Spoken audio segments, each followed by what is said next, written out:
This is Talk of the Town, a weekly program featuring community events happening in and around Northeast Michigan, with your host, Nancy Smitham, and get the latest from Alpena Community College with Dr. Don Mcmaster.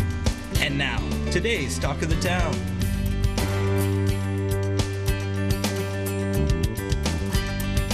And welcome to Talk of the Town. I'm Nancy Smitham.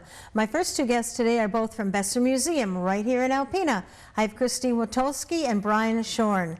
Good morning and welcome. Good morning, Nancy. And Chris, you brought Brian with you, and as we're sitting here talking, I'm so impressed. Tell me about Brian. So we are working on a new project at the Besser Museum, and I know then when I come to visit you, you always say, what are you doing new? You're always doing something new. Well, this is something that's been in the works for a long time, because Besser Museum has a vast collection of fine artwork. Yes. We have like over 600 pieces, I think, in our permanent collection.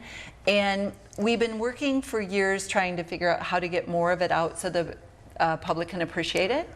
And so we thought about a lot of different ideas, and it just kind of came to me, modular walls. Let's install modular walls, get more exhibit space, and I started doing some research on that. And actually, the company that I found that sells them, purchased them, I reached out to Panel Processing here locally and said, hey, this is what we're thinking about doing. Do you guys do this? Well, they contacted that company, and so our modular walls were actually made here in Alpena by Panel Processing. Those came in, we transformed the gallery space. So the modular walls led to new carpeting, new lighting, some new paint. A local interior designer retired this way, Pam O'Neill. I have to give her credit for helping us pick out the colors to match our carpet that we got from Young's Flooring. Worked with them and they were excellent. And so the gallery was getting put into place, but we do not have an art expert that can really tell us what we're looking at, the value, what it means, and to curate that. And so through the Candace Smith Endowment Fund, I was able to secure some funding to contract with Brian, who is a local artist, and I will let him explain his background, and you'll understand why he is the perfect fit for the Besser Museum to bring in on this project. And to date, I can tell you we're excited. The gallery won't be ready and open to the public until June 5th, but where it's at right now, some of the people we gave sneak peeks to are just blown away by what we're going to have and how that elevates the art. So Brian, if you would share a little bit of your background of Take it away, Brian. Well, thank you very much. That's very kind. So yeah, I guess going back in my own history here, the most recent activity that I've been doing in regards to art and the Alpena community is, first off, I moved back home to Alpena. Okay. After living my adult life throughout the country, from the East Coast to the West Coast. And so I wanted to bring everything I learned about art back home. So I started a contemporary art gallery on Chisholm Street, which initially started on Sauble Street, called Studio Rubedo. And last year, unfortunately, during the COVID situation, is right when my full year of programming was scheduled. And so I had a year of artists from all over the country, including my last show, which was from a New York City artist who's very well known and internationally recognized. His name is Daniel Bellardinelli. So because of COVID, that actually didn't stay afloat, basically. And so I came here really wanting to develop a kind of educational experience for people in Alpena to understand better contemporary art, modern art. And so without my gallery, the opportunity that Chris offered was like the perfect option for me to actually do what I wanted to do and actually become more involved in the community, because part of what I've done is to pull together a team of other local artists to create a committee that also helps to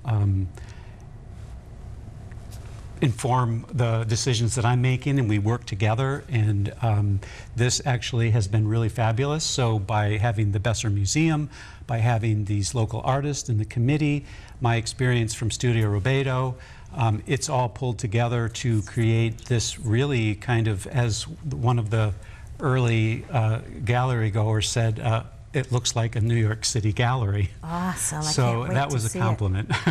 And you know, Chris, as you said to begin the segment, you know, you have all this beautiful art, and you do a show here and a show here and a show there. You know, it didn't do it justice, so I'm so excited. This is just perfect. And what's nice is what Brian is bringing to this project, into the new art, we're calling it an art revival at the museum, is all of that education. So one of the things that we've talked about, because I said, you know, I'm the art appreciator and the average museum tourist, right. and he's the expert. So I want to know why this piece is significant, why it should be in the show, who the artist is, what is about the piece that makes it that art movement. And so all of that information, and we were kind of talking about that as he was developing the exhibit labels of who the artist is, why the piece is important, and more significant of that artist in the whole art movement. And so because Brian understands what's in our collection, probably better than anyone, you know, he was saying that the works that have come in mostly during the 70s, the 80s, 90s under, you know, past board of trustees members and directors, that he's educating the current staff and then the public on what we really have as contemporary art and modern art. And so being able to curate them and interpret them and elevate it, it's just unbelievable. And I believe that it was probably the vision that our past board members had for what we're doing. So the art revival is what we're calling it, and we are really excited to be kicking this off like June 5th. And Brian, like I said, he's already has the next 3 years curated from our permanent collection. 4th, 5th year, we might look at bringing in other local artists. So it's just really exciting. Unfortunately, we have about 1 minute left, so just tell me if you got anything else coming up you can tell us about in 1 minute. So because of going into our summer months, our tourism, we're still practicing limited capacity. Okay. And our log cabin day, which is usually the end of June, will be virtual online. Ooh. It takes a lot of time to get the vendors and the demonstrators and the volunteers. And just because of the uncertainty with still surrounding COVID and MIOSHA work rules and all of that stuff, it's just we opted to go virtual with that. You'll see a lot of our virtual programming online. Okay. So they can check out our museum website, bessermuseum.org, or our Facebook, and then look for our newsletter for our members or our website, because June 5th we will be opening this gallery to the public. Okay, it's out of time. Thank you very much, Brian. Wonderful meeting you. Thank you. Thank you. Very nice to meet you. Please stay tuned. I'll be right back with Jessica Luther from Alpena County Library following these messages. Hi, welcome back. I'm with Jessica Luther from Alpena County Library.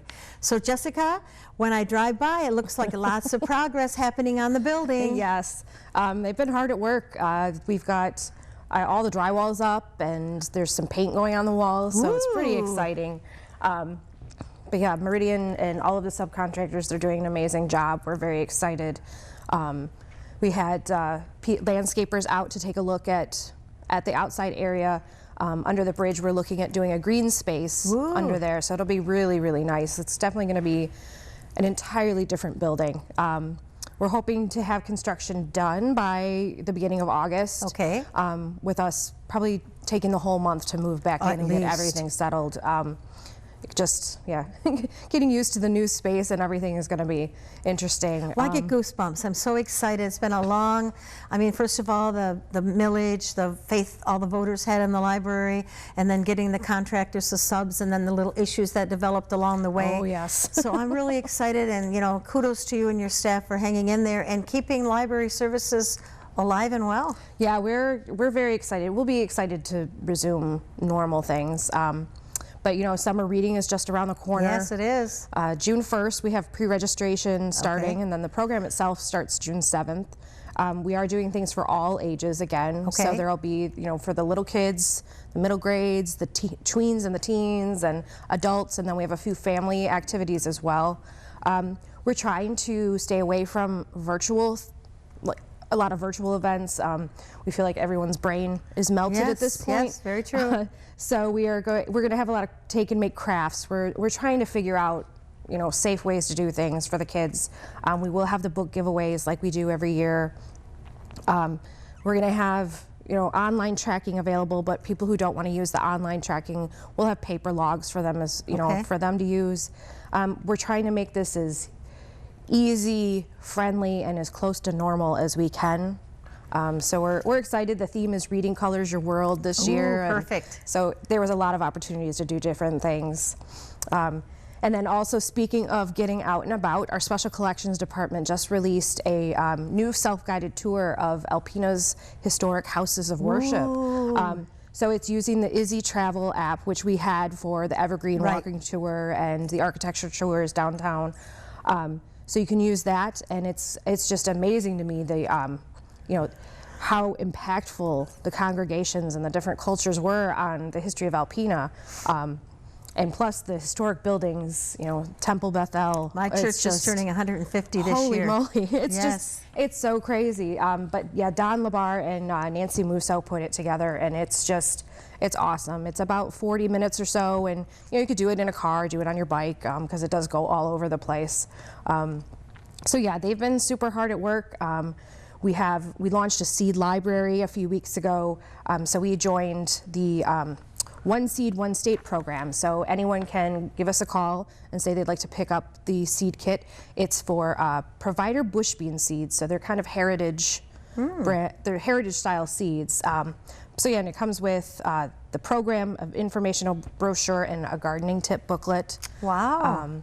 So we're trying to get a lot of info out there on that. And then just this week, the Federal Communications Commission, they announced a new emergency broadband benefit for families.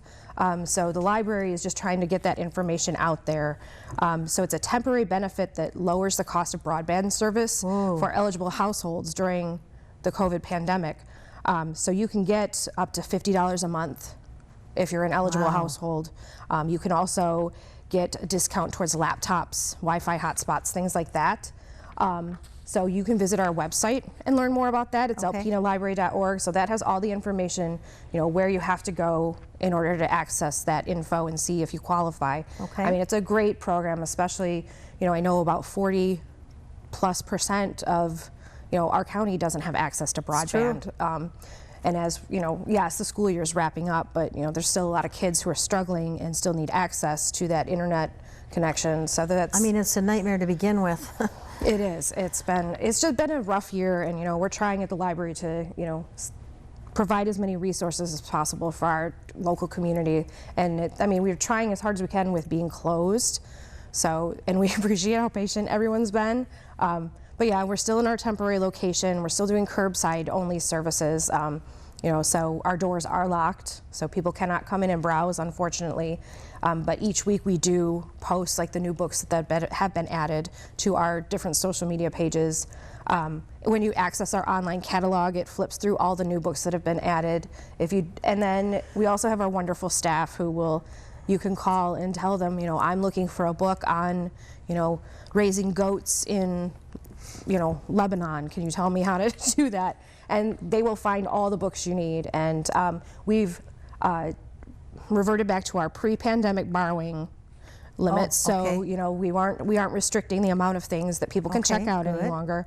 We're back to the unlimited books, and then 5 DVDs or 5 audiobooks. So we're excited to still be doing all of this, and we have all of our digital stuff still online for people. You can sign up for a library card online if you don't have one yet, and you can borrow books with that. You don't have to, it's not just for digital services. We have Canopy, which is the movies and documentaries, and we've got Libby, of course, for your audiobooks and your ebooks, which I absolutely adore. It's a godsend. I'm going to have to start checking out other books, because I've all the audiobooks by the authors I like, I've read them all now on Libby, and they're not adding enough for me, so I'm going to have to come up with another plan. Yeah, and now with Libby, we have access to other library cooperatives collections within the state. So when you log into Libby or Overdrive, you can click the Partner Libraries button, and that will take you to, you know, the Suburban Library Cooperative, which is downstate in Metro Detroit. So there's, you know, access to thousands more books now, and many more copies of the popular books. Today. Yes. So we've got that, and we've got RB Digital, which is the magazines, and Acorn TV, and they also have concerts. It's just the stuff that's out there at our fingertips just with your library card is amazing. And they've recently extended Ancestry.com access remotely till the end of September. So people who are missing doing their research at the library on genealogy or things like that, you can access it from home through our catalog page with your library card. Perfect. So we're plugging along, and we're really hoping at the end of the summer we'll be able to welcome people back in the doors. Well, you're doing a wonderful job. You know, thank you and the staff for keeping everything viable and accessible, because the library is very important in our community. So, you know, you could tell when you used to go there how many people would be there. So thank you. Thank everyone from us. And we're out of time. All right. Thanks, Nancy. Good to see you, Jessica. You too. Please stay tuned for Dr. Don McMaster following these messages.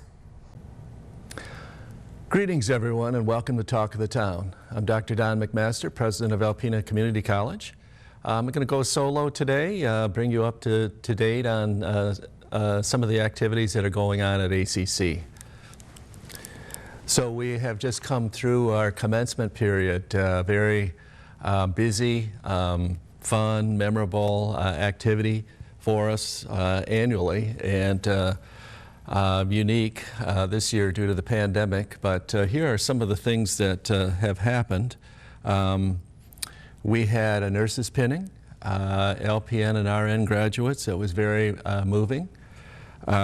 We produced a commencement video. This would be similar to what we did last year, capturing all the awards, the speakers that we normally have at our commencement ceremony in Park Arena. We put that on video. Thank you to Jess Hoslin and Jay Walterwright in the Office of Public Information and Marketing for that work. We did our first drive-through commencement, where students who wanted to could drive through and get their diploma. That was a lot of fun, very informal, a lot of interesting arrivals. I would say the most interesting was a student that arrived with a bus full of supporters. A lovely person, and it was a lot of fun, horn honking, and it was fun for the students. I think maybe even more fun than a normal commencement ceremony is. We put together a staff appreciation video. This is staff appreciation is an event we do Friday evening, the day after commencement, and it's always an event where people feel relieved and allowed to look back at what we've done for the year. We honor people for their years of service.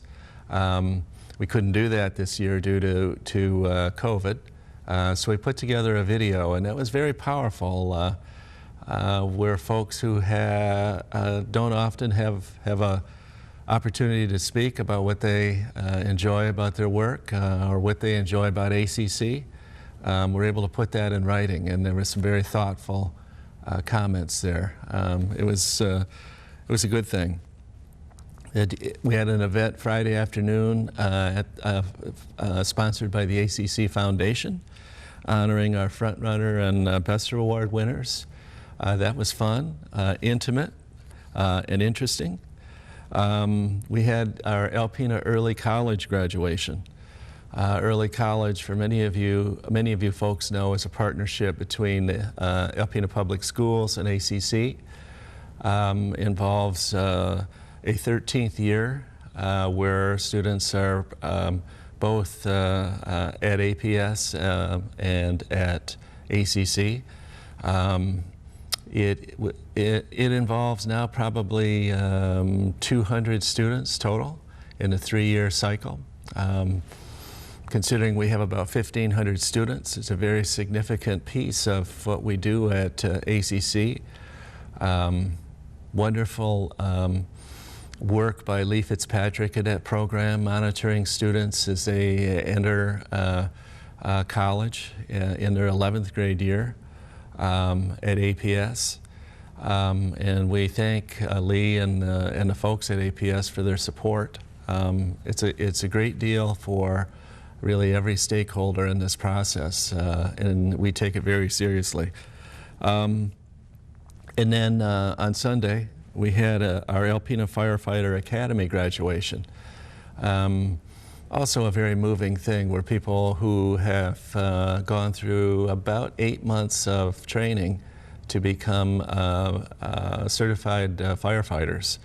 We had about 15 folks, local folks, and their families attended, and it was very moving. So I want to thank everyone, and there were many, many people, too many to name, who contributed to these successful events. This might be interesting for you. For the year, ACC had 320 graduates. So these would be about what we normally have, maybe slightly less. We had a board meeting last night, and there were two main pieces of business that I reported on that I'll share with you. One was a paycheck protection program loan that the college had gotten fairly early in the pandemic. Very uncommon for a community college to be able to access this program. And we were able to do it due to a 501c3 designation by the IRS many years ago. That was a criteria for application for the PPP loans. Criteria for the PPP loans was don't lay folks off and use the money for payroll. This was fit our need perfectly. We didn't want to lay anybody off, and we didn't, unlike many community colleges. And we were able to secure the loan, but the piece that was most appealing was the possibility of forgiveness of the loan. And we obtained that this week. It took about a year to get the loan forgiven, but that amounted to, for us, 10 weeks of payroll and fringes, about $2,435,000. So it's a good piece of news. And kudos to the ACC Business Office and Jerry Tracy at MBank for helping us track this through. Like I say, I doubt that there were more than a half dozen community colleges in the country that were able to access this loan program, so it was very helpful. We also received, like almost every public institution and private institution of higher education nationally, we received a third round of stimulus funding. This was part of the American Rescue Plan, the Biden legislation. And our share of that came to a little over $3 million. Half of that goes out to hardship grants to students, similar to the first two rounds of stimulus funding. And in those first two rounds, we've distributed about $760,000 to our students who are eligible. Eligibility primarily is a function of economic Pell eligibility, which is a low income threshold. So there will be opportunities for our low income students to receive more stimulus money to help them go to school and pay for it. And then the remainder of it, the college is able to use for COVID related expenditures. And that's helpful too. So overall, a very busy time, a very turbulent year, but we've come through it, I think, in very good shape. And we thank you, the community, for the ongoing support of the college. we recognize the value of that and the importance of it, and we thank you. So thank you, folks. We'll see you again next week. This has been Talk of the Town with your host, Nancy Smitham and Dr. Don McMaster. For a list of community events taking place in Northeast Michigan, please visit our website at wbkb11.com and click on our community link. This has been a Thunder Bay Broadcasting Corporation production.